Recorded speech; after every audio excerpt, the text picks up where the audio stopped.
For most of human history, getting clean clothes nearly killed you, and for billions of people, it still does. For millennia, washing clothes meant one thing: find a river, find a rock, and beat the fabric until the dirt surrendered. It was physical, brutal, and entirely the work of women and servants. Clean clothes were a luxury of labor, not of wealth. Around 2800 BC, Babylonian clay tablets recorded the earliest known soap recipe: animal fat boiled with wood ash. Soap did not immediately change laundry. It would take thousands of years before most people could afford to use it regularly. In ancient Rome, industrial laundries called phalonicae processed clothing at scale. Workers trampled garments in vats of water mixed with urine, ammonia, a powerful natural cleaner. Pompeii alone had dozens of them. The Romans had industrialized dirty laundry 15 centuries before steam power. Through the Middle Ages, European households used lye, water filtered through wood ash, as a caustic wash agent.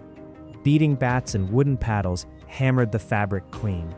It was exhausting, and the lye damaged both hands and cloth equally. In 1691, the first English patent for a washing machine was granted, a wooden box with paddles designed to agitate laundry mechanically. Nobody bought it. Hand washing remained the only practical option for another century and a half.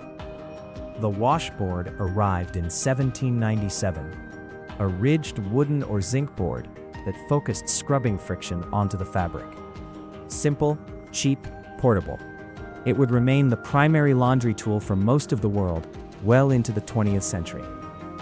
James King patented the first drum-based washing machine in 1851, still hand-powered, but now using a rotating cylinder to tumble clothes through water. It was the mechanical ancestor of every washing machine made since. Mangles and wringers removed water by pressing fabric between rollers, cutting drying time dramatically. William Blackstone built a hand-cranked washer as a birthday gift for his wife in 1874, and then sold copies for $2.50. Domestic laundry was becoming a product. In 1908, the Maytag Company produced the first electric washing machine sold commercially in the United States. It still required a person to operate the wringer by hand, but the motor had arrived, and with it the slow death of wash day as a full-day ordeal.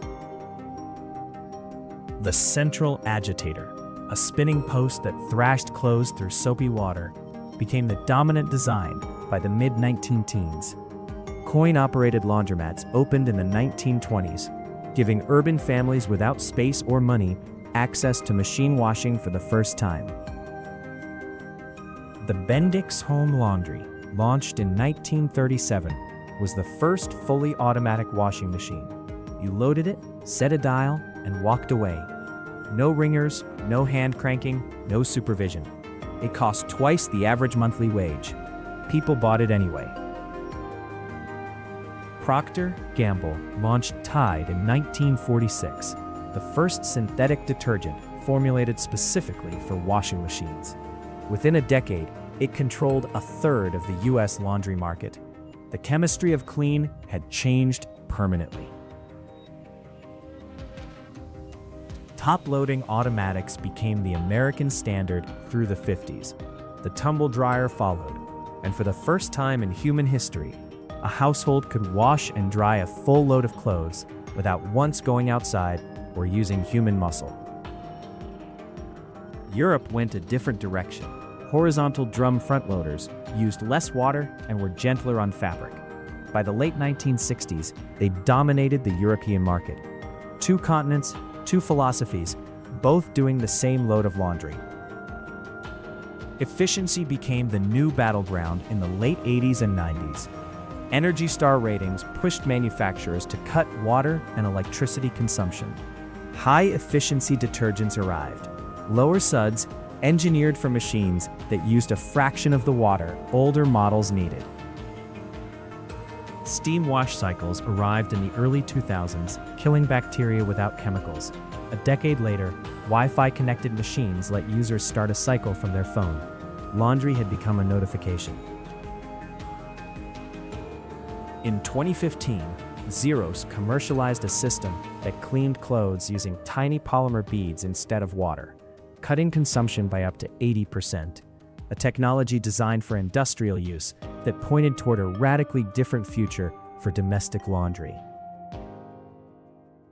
But in the coming years, there will be much more to come. The next wave of washing machines will sense fabric type, soil level, and water hardness, then calculate the exact cycle, temperature, and detergent dose autonomously. Ultrasonic devices, already emerging in portable form, vibrate dirt free of fibers without water at all. And beyond the machine, the fabric itself may become the solution. Nanocoatings that repel stains and neutralize odors, eventually making the washing machine as redundant as the washboard. From a rock on a riverbank to a shirt that cleans itself, if 5,000 years of human ingenuity taught us anything, it's that the hardest problems always have a solution. Subscribe, and you'll see the next one coming.